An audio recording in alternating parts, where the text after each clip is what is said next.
پاک پتن کے علاقہ گلشن فرید کالونی میں ایک بدبخت بیٹے نے جائیداد کی خاطر اپنے بوڑھے والد کو لاتوں، مکوں اور جوتوں سے وحشیانہ تشدد کا نشانہ بنایا تو کسی نے اس تشدد کی ویڈیو سوشل میڈیا پر اپلوڈ کر دی۔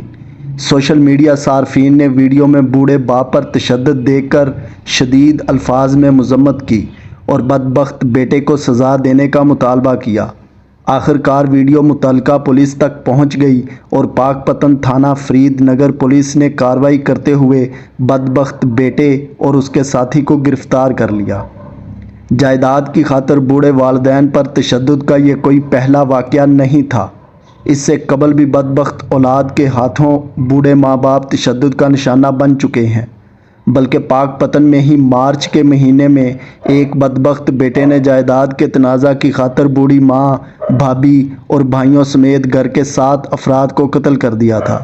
اسلامی معاشرے میں والدین اپنی زندگی اولاد کی خاطر وقف کر دیتے ہیں، خود بھوکے رہ کر اپنی اولاد کا پیٹ پالتے ہیں اور پھر جب وہی اولاد ناخلف ہو جاتی ہے، والدین کو برا بھلا کہے یا ان پر تشدد کرتی ہے تو والدین سوچتے ہیں کہ اس سے بہتر تھا کہ وہ بے اولاد ہی رہتے۔ معاشرے کا المیہ ہے کہ اکثر بدبخت اولاد اپنے بوڑھے والدین کی خدمت کو ترجیح دینے کی بجائے اسی تاڑ میں رہتے ہیں کہ کب ان کو جائیداد کا حصہ ملے گا، حالانکہ جس جائیداد کو وہ پانا چاہتے ہیں ایک دن وہی جائیداد ان کے لیے بھی اسی طرح کی بدسلوکی کا سبب بن جاتی ہے۔ بدبخت اولاد بوڑھے والدین پر تشدد کرتے وقت یہ بات بھول جاتی ہے کہ ایک دن اس نے بھی بڑھاپے میں قدم رکھنا ہے، تب اس کی اولاد یہی سلوک کرے گی تو اس پر کیا بیتے گی۔ اقوام متحدہ کی رپورٹ کے مطابق دنیا بھر میں ہر 6 میں سے ایک 60 سال کی عمر کے بزرگ کو کسی نہ کسی طرح بدسلوکی کا سامنا کرنا پڑتا ہے، خواہ وہ بدسلوکی اہل خانہ کی طرف سے ہو یا معاشرے کی طرف سے۔ المیہ یہ ہے کہ عمر رسیدہ افراد اس بدسلوکی پر احتجاج بھی نہیں کر پاتے۔ پاکستان کے ادارہ برائے شماریات کے مطابق کل آبادی کا 4.2% حصہ بزرگ شہریوں پر مشتمل ہے۔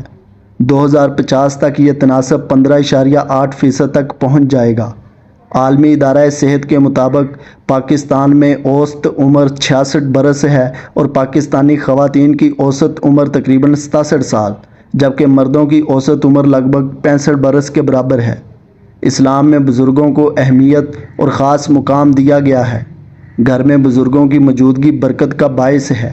نبی اکرم صلی اللہ علیہ وآلہ وسلم نے ارشاد فرمایا، ہمارے بڑوں کی وجہ سے ہی ہم میں خیر و برکت ہے، پس وہ ہم میں سے نہیں ہے جو ہمارے چھوٹوں پر رحم نہ کرے اور ہمارے بڑوں کی بے ادبی کرے یا ان سے گستاخی سے پیش آئے۔ اسی طرح نبی کریم صلی اللہ علیہ وآلہ وسلم نے ارشاد فرمایا، بڑوں کی تعظیم و توقیر کرو اور چھوٹوں پر شفقت کرو گے تو تم جنت میں میری رفاقت پالو گے۔ ماں کی خدمت گزاری کی وجہ سے اللہ تعالیٰ نے حضرت اویس کرنی رضی اللہ تعالیٰ عنہ کو خاص عنایت اور مقام عطا فرمایا۔ نبی اکرم صلی اللہ علیہ وآلہ وسلم نے فرمایا، جب لوگ جنت میں جا رہے ہوں گے تو جنت کے دروازے کے قریب اویس کو اللہ کے حکم پر روک لیا جائے گا۔ اویس گھبرا جائیں گے، کہیں گے یا اللہ مجھے کیوں روک لیا ہے؟ تو اللہ تعالیٰ فرمائیں گے پیچھے دیکھو۔ اویس پیچھے دیکھیں گے تو کروڑوں اربوں کی تعداد میں جہنمی کھڑے ہوں گے۔ اس وقت اللہ تعالیٰ فرمائے گا، اویس تیری ایک نیکی نے مجھے بہت خوش کیا ہے، تو انگلی کا اشارہ کر، جدھر جدھر تیری انگلی پھرتی جائے گی میں تیرے طفیل ان کو جنت میں داخل کر دوں گا۔ ماں کی خدمت کرنے والے عاشق رسول صلی اللہ علیہ وآلہ وسلم حضرت اویس کرنی کو خیر التابعین کا لقب حضور اکرم صلی اللہ علیہ وآلہ وسلم کی زبان مبارک سے عطا ہوا ہے۔ اللہ تعالیٰ نے بزرگوں کو جھڑکنے اور ان کے ساتھ بدسلوکی کو سخت ناپسندیدہ عمل قرار دیا ہے۔ قرآن پاک میں ارشاد باری تعالیٰ ہے، تم اللہ کے سوا کسی کی عبادت نہ کرو اور والدین کے ساتھ حسن سلوک کیا کرو۔ اگر تمہارے سامنے دونوں یا ان میں سے کوئی ایک بھی بڑھاپے کو پہنچ جائے تو انہیں اف تک نہ کہو، انہیں جھڑکنا بھی نہیں، اور ان دونوں کے ساتھ نرم دلی اور عجز و انکساری سے پیش آنا۔ اسلامی معاشرے میں آج بھی بزرگوں کا ادب و احترام پایا جاتا ہے، جسے مزید فروغ دینے کے لیے نوجوان نسل کو اہم کردار ادا کرنا ہوگا، کیونکہ اگر آج ہم بزرگوں کا احترام کریں گے تو کل ہم بھی اسی عزت و احترام کے حقدار بن سکیں گے۔